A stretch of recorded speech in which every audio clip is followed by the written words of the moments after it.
Hello friends, कैसे हैं। स्वागत है आप सभी का English by Sachin sir classes में। और आज संडे है तो आज की क्लास कुछ स्पेशल है। आज अभी हमने जो जितनी बातों पे चर्चा की है, अभी जितना हम इंग्लिश में अभी सीखे हैं, आर्टिकल हमने सीख लिया, नाउन अभी हमारा पार्ट्स ऑफ स्पीच में चल रहा है। और नाउन में जो टॉपिक था, आपको मैंने नाउन के काइंड्स बता दिए, नाउन क्या होता है, नाउन की डेफिनेशन विद एग्जांपल आपको दे दी। और आज का टॉपिक भी बड़ा मज़ेदार है, आप इस वीडियो को स्किप ना करें, पूरा देखें, पूरा समझने की कोशिश करें। और इस वीडियो की जो मैं इसी पर आधारित एक एक्सरसाइज के लाइव क्लास शाम को 6:30 पे लेके आऊँगा, उसमें ज़रूर जुड़िए, जिससे कि ये जो आप पढ़ेंगे, इसको पढ़ने के बाद आपको सही से ठीक तरीके से समझ में आ जाए। तो आज का जो टॉपिक है नाउन से रिलेटेड है, नाउन में केस का जो टॉपिक है आज का वो है नाउन में आपका केस। केस क्या होता है? कारक। जैसे हिंदी में आप लोगों ने कारक पढ़े होंगे, इसी तरीके से नाउन में भी केस होते हैं। और कितने केस होते हैं हम उनमें बात करेंगे। तो पहले हम ये जानते हैं केस होते कितने हैं। तो केस हमारे होते हैं टोटल 4 केस होते हैं। और पहला है उसमें नॉमिनेटिव केस। नॉमिनेटिव केस, इसको बहुत सारे बच्चे सब्जेक्टिव केस के नाम से भी जानते हैं। नॉमिनेटिव से नहीं, सब्जेक्टिव से। और जैसे ये नाम आता है सब्जेक्टिव केस, तो सब्जेक्टिव आते ही दिमाग में विचार आ जाता है कि ये जो केस है वो कौन सा होगा। सेकंड जो होता है, सेकंड आपका होता है ऑब्जेक्टिव केस। बहुत सारे बच्चे ये चीज़ें जानते होंगे, ऑब्जेक्टिव केस होता है सेकंड। और थर्ड आपका होता है पॉसेसिव केस। थर्ड होता है आपका पॉसेसिव केस होता है थर्ड। और फोर्थ एंड लास्ट होता है आपका बकेटिव केस। बहुत सारे स्टूडेंट्स जो ये चीज़ें इसकी सही से जानकारी नहीं है, तो सब्जेक्टिव, ऑब्जेक्टिव, पॉसेसिव यहाँ तक जानते हैं, बकेटिव केस को नहीं जानते कि बकेटिव केस क्या होता है। तो इस क्लास में आज हम अच्छी तरीके से जानेंगे केस को, और केस के जो 4 काइंड्स हैं इनको हम समझेंगे कि जो केस होते हैं उनके जो 4 प्रकार हैं, तो चारों प्रकार में क्या क्या होता है, किस तरीके से हम पहचानेंगे, कैसे हम मालूम करेंगे कि नॉमिनेटिव केस है, ऑब्जेक्टिव केस है, पॉसेसिव है या फिर बकेटिव है। तो आज की क्लास बहुत बेहतर होने वाली है। पूरा वीडियो आप एंड तक देखिए, जिससे कि आप ये सही से समझ सकें। और आप लोगों के लिए एक खुशी की बात बता दूं मैं कि जो 11th और 12th के बच्चे हैं या जो 9th और 10th के बच्चे हैं, उनकी क्लास में अलग से करूंगा स्टार्ट, और उनके जो वीडियो होंगे वो अलग से मिलेंगे।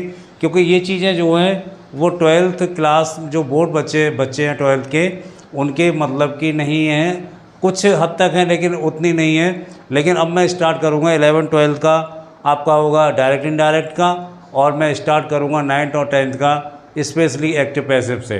तो वो वीडियो आपको अलग से मिलेंगे क्लास वाइज। और ये जो चल रहा है ये 6 से 12 जो बिल्कुल बेसिक से ऊपर तक सीखना चाहते हैं उन बच्चों के लिए है। तो वो भी वीडियो आपको बहुत ज़्यादा जल्दी मिलेंगे। तो जितने भी लोग चैनल पर नए आएँ, इसको सब्सक्राइब करके रखें, बेल आइकन को दबा के रखें, जिससे नोटिफिकेशन आपको सही समय पे मिल सके। तो टॉपिक पे आते हैं। पहला है हमारा नॉमिनेटिव केस। तो नॉमिनेटिव केस, इसको हम जानते हैं, समझते हैं क्या होता है। सेंटेंस हमने यहाँ पे लिखा,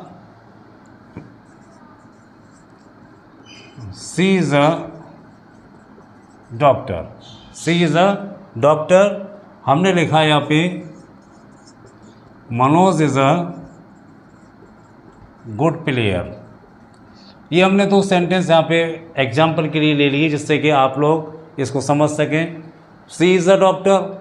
अब यहाँ पे जो नॉमिनेटिव केस सब्जेक्टिव, जैसे आप लोग जानते हैं सब्जेक्ट क्या होता है, सब्जेक्ट कर्ता होता है, मतलब सेंटेंस में जो भी क्रिया को करने वाला है वो कर्ता होता है।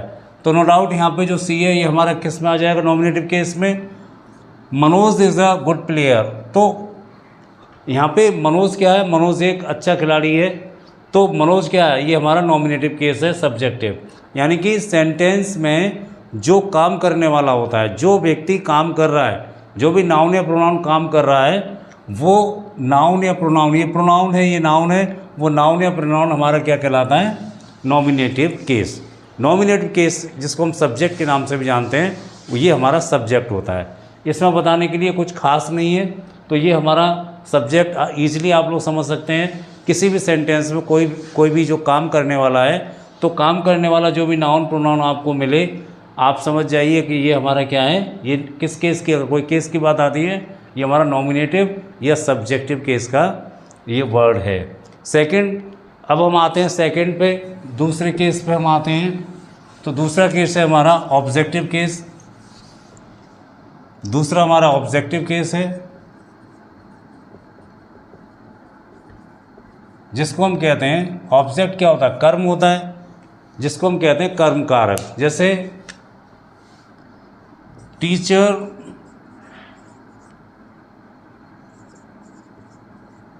Gave me a book. Teacher gave me a book, अध्यापक ने मुझे एक किताब दी। अब यहाँ पे जो इसमें बता दूं, जो ऑब्जेक्ट जो होता है, ऑब्जेक्ट का जो क्रिया होती है, क्रिया का सीधा इफेक्ट उस पर पड़ता है ऑब्जेक्ट पे। तो यहाँ पे जो टीचर है, नो डाउट आप लोग बता देंगे टीचर कौन से केस में है। टीचर हमारा नॉमिनेटिव केस है, ये सब्जेक्ट है, सीधी सी बात है। अब ये अध्यापक ने दिया, ठीक है, अब क्या दिया, इस पर हम थोड़ी चर्चा करेंगे, इसी केस में हम इसी पे भी चर्चा करेंगे। मी, मुझे, मतलब मुझे दिया, तो क्रिया जो हो रही है इसके लिए हो रही है, कर कौन रहा है, ये कर रहा है, किस पे हो रही है, ये इस पे, मी पे। तो क्रिया का सीधा इफेक्ट किस पे पड़ता है, ऑब्जेक्ट पे। तो ये ऑब्जेक्ट है। और मैं बता दूं, ऑब्जेक्ट का सबसे ज़्यादा जो असर होता है वो प्रोनाउन पे पड़ता है, नाउन पे नहीं पड़ता। वो चीज़ अभी हम इसी में समझेंगे। तो इस तरीके से हम पता कर लेते हैं कि ये हमारा ऑब्जेक्ट है, ये हमारा कर्म है। अब जैसे they play football, they play football, तो अब यहाँ पे जो फुटबॉल क्या है, ये ऑब्जेक्ट है, मतलब प्ले खेला, दे ये हमारा सब्जेक्ट हो गया, प्ले खेला। क्रिया का असर किस पर पड़ रहा है कि खेला, क्या खेला उन्होंने, फुटबॉल, ठीक है। इस तरीके से ये हमारे ऑब्जेक्ट निकल के आ जाते हैं। तो इनको हम, जो हमारे वर्ड्स होते हैं, इनको हम लेके जाते हैं किस में, ऑब्जेक्टिव केस में। अब मैं बात इसी सेंटेंस में फिर से आता हूँ ऊपर वाले पे। तो जो ऑब्जेक्टिव केस है, इस सेंटेंस को आप बहुत ध्यान से आप समझें और समझने की कोशिश भी करें, और मेरा भी प्रयास रहेगा कि आपको सही से समझाऊं। जो हमारा ऑब्जेक्ट होता है, यहाँ पे क्या है, यहाँ पे आप देख रहे होंगे, यहाँ पे दो ऑब्जेक्ट हैं। एक तो ऑब्जेक्ट यहाँ पे मी है, दूसरा क्या है, अ बुक है। तो यहाँ पे ऑब्जेक्ट हैं, और जब दो ऑब्जेक्ट हैं तो नो डाउट इनका कोई नाम भी होगा। तो आप लोग ध्यान रखें, जो ऑब्जेक्ट होता है, ऑब्जेक्ट इसके दो काइंड्स होते हैं, ठीक है ना। एक होता है हमारा डायरेक्ट ऑब्जेक्ट, और दूसरा होता है हमारा इनडायरेक्ट ऑब्जेक्ट। डायरेक्ट ऑब्जेक्ट और इनडायरेक्ट ऑब्जेक्ट। अब बात ये आती है कि इसमें कौन सा डायरेक्ट है, कौन सा इनडायरेक्ट है। तो उस वे में आप इस चीज़ को इस तरीके से समझ सकते हैं कि जिस पे डायरेक्ट, जो वो ऑब्जेक्ट होगा जिस पे काम का जो क्रिया हो रही है उसका डायरेक्ट इफेक्ट पड़ता है, और वो ऑब्जेक्ट इनडायरेक्ट होंगे जिन पे कि इनडायरेक्ट उस पर इफेक्ट पड़ रहा है। अब दूसरे वे में आप इस तरीके से आप समझ लीजिए कि डायरेक्ट ऑब्जेक्ट जो होगा, डायरेक्ट ऑब्जेक्ट, इसमें नॉन लिविंग जो होंगी वो आएंगी, नॉन लिविंग जो होंगी। जैसे यहाँ पे नॉन लिविंग क्या है, यहाँ पे आप बुक है, तो आप बुक हमारा कौन सा ऑब्जेक्ट कहलाएगी, डायरेक्ट ऑब्जेक्ट। डायरेक्ट ऑब्जेक्ट का एग्जांपल यहाँ पे कौन सा है, आप बुक। और इनडायरेक्ट ऑब्जेक्ट कौन सा होगा, मी। मतलब मी यहाँ पे क्या होता है कि ये किसको दिखाएगा, ये किसी लिविंग को दिखाएगा। कोई लिविंग होगा, लिविंग को दिखाएगा, मीन्स किसी पर्सन को दिखाएगा। ये चीज़ आप समझिए, डायरेक्ट ऑब्जेक्ट और इनडायरेक्ट ऑब्जेक्ट दोनों को किस तरीके से हम पहचाने। डायरेक्ट ऑब्जेक्ट जो होगा उसमें नॉन लिविंग कोई वस्तु वगैरह होगी वो आएगी, और जैसे यहाँ पे आप बुक है, एक वस्तु है, तो ये हमारा डायरेक्ट ऑब्जेक्ट हो गया। और इनडायरेक्ट ऑब्जेक्ट में कोई लिविंग मीन्स और पर्सन होगा, जैसे मी है, हिम है, हर है, इस तरीके कोई भी ऑब्जेक्ट होगा वो ऑब्जेक्ट आपका इनडायरेक्ट ऑब्जेक्ट कहलाएगा। ये चीज़ आप ध्यान रखिए। सेंटेंस में दो ऑब्जेक्ट हैं, ठीक है ना, दो ऑब्जेक्ट है, एक डायरेक्ट है, एक इनडायरेक्ट है। इस तरीके से आप उनको सही से समझ सकते हैं कि डायरेक्ट ऑब्जेक्ट क्या है और इनडायरेक्ट ऑब्जेक्ट क्या है। ठीक है, अब हम इसी पर थोड़ी मैंने एक बात कही थी कि जो ऑब्जेक्ट होता है, ऑब्जेक्ट का नाउन पे इतना इफेक्ट नहीं पड़ता है उसके रूप में जितना कि प्रोनाउन में पड़ता है। किस तरीके से, वो चीज़ आप थोड़ा समझिए। जैसे हम इसी सेंटेंस को हम लेके चलें, जैसे यहाँ पे मी है, ठीक है, मी है। अब मी यहाँ पे ऑब्जेक्ट है, इसको इसलिए इसको ये केस कौन सा हो गया, ऑब्जेक्टिव केस। ठीक है, ये कौन सा केस हो गया, ऑब्जेक्टिव केस। अब हम यहाँ पे जैसे टीचर है, एक सेंटेंस में यहाँ पे और लिखूँ, I said to Ravi, I said to Ravi, मैंने रवि से कहा, तो यहाँ पे आई क्या है, आई यहाँ पे नॉमिनेटिव केस में, और यहाँ पे रवि क्या है, रवि ऑब्जेक्टिव केस में है। तो मीन्स यहाँ पे ये नाउन है रवि, अगर इसी को अगर हम सब्जेक्ट में लेके आए, समझना इस चीज़ को, इसको हम उल्टा कर देते हैं, रवि सेड टू, आई नहीं होगा, ये ध्यान रखना आपको, यहाँ पे आई था, आई का आई नहीं होगा, लेकिन ये रवि ऑब्जेक्टिव केस में जाके रवि ही रहता है, मतलब नाउन पे कोई फ़र्क नहीं पड़ता है। और मोस्टली जो फ़र्क पड़ता है वो किस पे पड़ता है, वो फ़र्क पड़ता है प्रोनाउन पे। मीन्स यहाँ पे क्या होगा, रवि सेड टू मी, यानी कि आई का जो ऑब्जेक्ट है वो मी, वो यहाँ पे आएगा। तो इस तरीके से हमारे बहुत सारे प्रोनाउन होते हैं। जैसे मैं यहाँ पे आई को लेके चलूँ तो आई का ऑब्जेक्ट क्या बन जाता है, मी बन जाता है। वी होता है, बी का ऑब्जेक्ट क्या बन जाता है, अस। मतलब ऑब्जेक्टिव केस में जब ये आएंगे तब इनका रूप ये होगा। यू का जो है, यू का यू ही रहता है।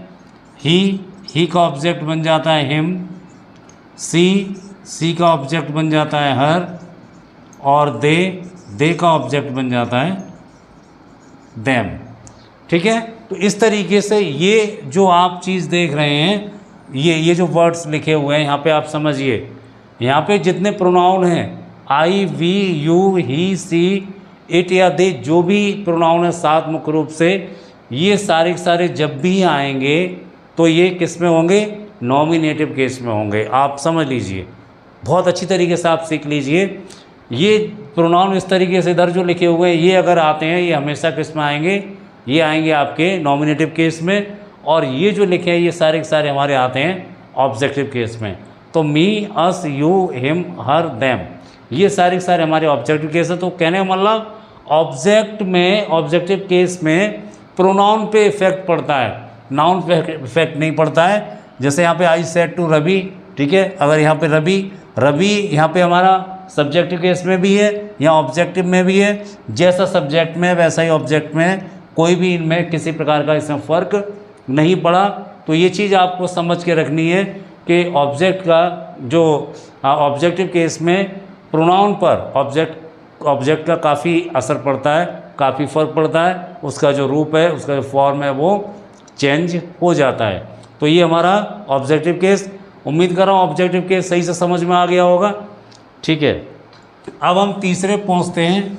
तीसरा है हमारा पॉसेसिव केस। तीसरा हम सीखेंगे पॉसेसिव केस।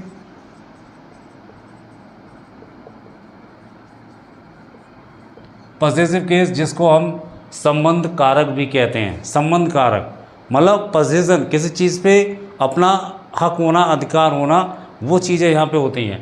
पॉसेसिव केस में हम क्या करते हैं, एपोस्ट्रॉफी का यूज़ करते हैं। पॉसेसिव केस क्या होता है, संबंध कारक, इसमें किसका यूज़ करते हैं, एपोस्ट्रॉफी। एपोस्ट्रॉफी का निशान ऐसे वर्ड के ऊपर लगता है, इस तरीके से हम लगाते हैं एपोस्ट्रॉफी। और एपोस्ट्रॉफी को आप समझ लीजिए, इसका जो यूज़ आप करेंगे वो किस तरीके से कहाँ करेंगे। जैसे मान लीजिए कोई वर्ड सिंगुलर है, जैसे मैंने कहा द बॉयज़ बुक, मैंने ये कहा लड़के की किताब, ठीक है। तो यहाँ पे लड़का क्या है, सिंगुलर है। और अगर ये सिंगुलर है तो आपको क्या करना है, आप इस तरह इसको चाहे समझ लीजिए, ढंग से समझ लीजिए। अगर यहाँ पे हमारा जो भी सब्जेक्ट है वो सिंगुलर है तो आपको एपोस्ट्रॉफी भी लगाना है और एस भी लगाना है। मतलब क्या क्या लगाना है आपको, एपोस्ट्रॉफी भी लगाना है प्लस एस भी लगाना है। आपको एपोस्ट्रॉफी प्लस एस दोनों आपको उसमें लगाना होगा। यही कंडीशन तब आती है जब क्या होता है कि ये हमारा हो बहुवचन। क्या हो? बहुवचन। तो बहुवचन में क्या करेंगे, जब ये वर्ड हमारा बहुवचन हो, जैसे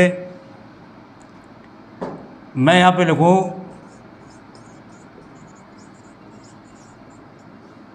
द स्टूडेंट्स क्लास। अब यहाँ पे आप लोग गलती क्या करेंगे, इसका आप देखिए सही ये है, जो एक्चुअल इसका फॉर्म है, एक्चुअल जो एपोस्ट्रोफी आप लगाएंगे वो इस तरीके से लगाएंगे, विद्यार्थियों की क्लास, इस तरीके से आप यूज़ करेंगे, विद्यार्थियों की क्लास।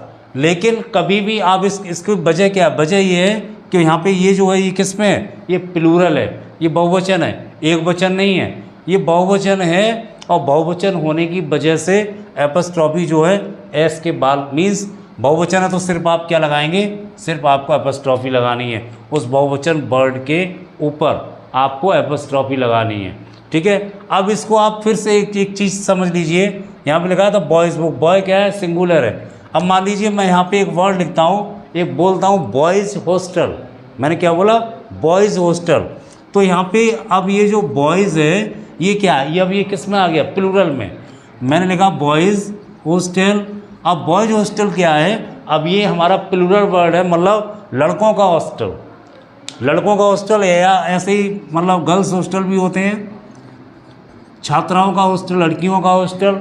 अब ये आ गया का की के अर्थ में, एपोस्ट्रोफी किस में आती है, का की के अर्थ में। तो जब ये यूज आप करेंगे, यहाँ पे बहुवचन मिल जाएगा, तो आपको एपोस्ट्रोफी यहाँ पे लगाना है। ये चीज़ आप अपने दिमाग में बिठा लीजिए। गलती हम एपोस्ट्रोफी लगाने में अक्सर कर देते हैं कि एपोस्ट्रोफी का हम यूज़ कहाँ पे करें, कहाँ पे ना करें। इसमें क्या होता है, स्टूडेंट्स क्लास, विद्यार्थियों की क्लास, तो या तो हम इसके बाद क्या करेंगे, एक एस और लगा देंगे, ठीक है, या क्या करेंगे, टी पे लगा के फिर एस कर देंगे। तो अगर हम इस पर क्या करें, टी पे लगा के एस कर दें, आप समझिए यहाँ पे हमने क्या किया, अगर इसको हमने ये कर दिया स्टूडेंट्स क्लास, स्टूडेंट्स क्लास अगर हमने कर दिया, तो इसका मतलब क्या हुआ, इसका मतलब साफ है, स्टूडेंट जो है कितना है, एक है, स्टूडेंट कितना है, एक है। और एक स्टूडेंट का क्लास नहीं, क्लास क्या है, एक हमारा कलेक्टिव नाउन है, और कलेक्टिव नाउन में स्टूडेंट्स अधिक संख्या में होंगे, मीन्स बहुवचन में होंगे, प्लूरल होंगे, तभी हम इसको मानेंगे कि हाँ वो क्लास है। ठीक है। तो ये चीज़, ये गलती आप ना करें, हमेशा ये वर्ड हमारा रहेगा स्टूडेंट्स क्लास। क्यों, स्टूडेंट्स किस में, प्लूरल में। सेकंड, यहाँ पे देखिए बॉयज़ हॉस्टल, हॉस्टल जो बने होते हैं, हॉस्टल में कोई एक लड़का नहीं रहता है, वो बहुवचन में होता है, लड़कों का हॉस्टल। तो लड़कों का मतलब ये प्लूरल में है, तो नो डाउट आपको इसका जो एस है उसके ऊपर आपको एपोस्ट्रोफी लगाना है। ये एपोस्ट्रोफी आपको पहले नहीं लगाना है, पहले अगर लगा देंगे वही गलती हो जाएगी, लड़के का हॉस्टल, यानी कि एक लड़का सिंगुलर, वो गलत होगा। ऐसे ही गर्ल्स हॉस्टल मतलब लड़कियों का, तो लड़कियों का मीन्स बहुत सारी लड़कियों का उसमें हॉस्टल, सभी लोग इस चीज़ से फैमिलियर हैं कि वहाँ पे बहुत सारे नंबर्स होते हैं, बहुत सारे बॉयज़ रहते हैं, बहुत सारी गर्ल्स रहती हैं, इसलिए उसको ये नाम दिया गया है। तो जब भी आपको बहुवचन में मिले तो आपको करना क्या है, आपको सिर्फ यही करना है कि एपोस्ट्रोफी आपको जो बहुवचन का वर्ड है उसके ऊपर लगानी है, मीन्स एस के ऊपर आपको सिर्फ एपोस्ट्रोफी रखना है। इस चीज़ को आप विशेष रूप से पॉजिटिव केस में आप ध्यान रखें। और एपोस्ट्रोफी का और भी यूज़ है, एपोस्ट्रोफी हमेशा जो लिविंग होते हैं, लिविंग के ऊपर ही लगाई जाती है, जो लिविंग, जो सजीव होते हैं उन पे लगाई जाती है। तो उस चीज़ को भी आप सही से एक दो पॉइंट उस पर भी मैं बता दे रहा हूँ, इसको चाहे स्क्रीनशॉट ले लें या इसको नोट कर लें पेपर पे, बहुत ही इंपॉर्टेंट टॉपिक है। कंपटीशन में भी अक्सर ये पूछ लेता है कि इसमें कौन सा सही है कौन सा गलत है, एपोस्ट्रोफी अगर लगी है तो इसमें हम कंफ्यूज हो जाते हैं। आप इसको सही से पढ़ लें, बहुत इंपॉर्टेंट क्लास है ये सारे बच्चों के लिए, जो भी पढ़ रहे हैं, जिस क्लास के भी हैं, कंपटीशन तैयारी कर रहे हैं कि कहीं से भी हैं, बहुत इंपॉर्टेंट ये टॉपिक होने वाला है। ये जो आपके सामने लिखा है बहुत ही इंपॉर्टेंट है। अगला, जैसे मैंने आपको बताया, एपोस्ट्रोफी हमेशा क्या होती है, लिविंग पे लगती है। आप ध्यान रखिए, जो एपोस्ट्रोफी होगी, एपोस्ट्रोफी ये जो होता है, ये निशान होता है एपोस्ट्रोफी का, ये हमेशा किस पे लगती है, लिविंग पे। बहुत सारे केसेस में नॉन लिविंग पे लगाते हैं, लेकिन हमको सिर्फ ये समझना लिविंग पे हम लगा देते हैं, लगाते हैं लिविंग पे। जैसे भी मैंने लिखा था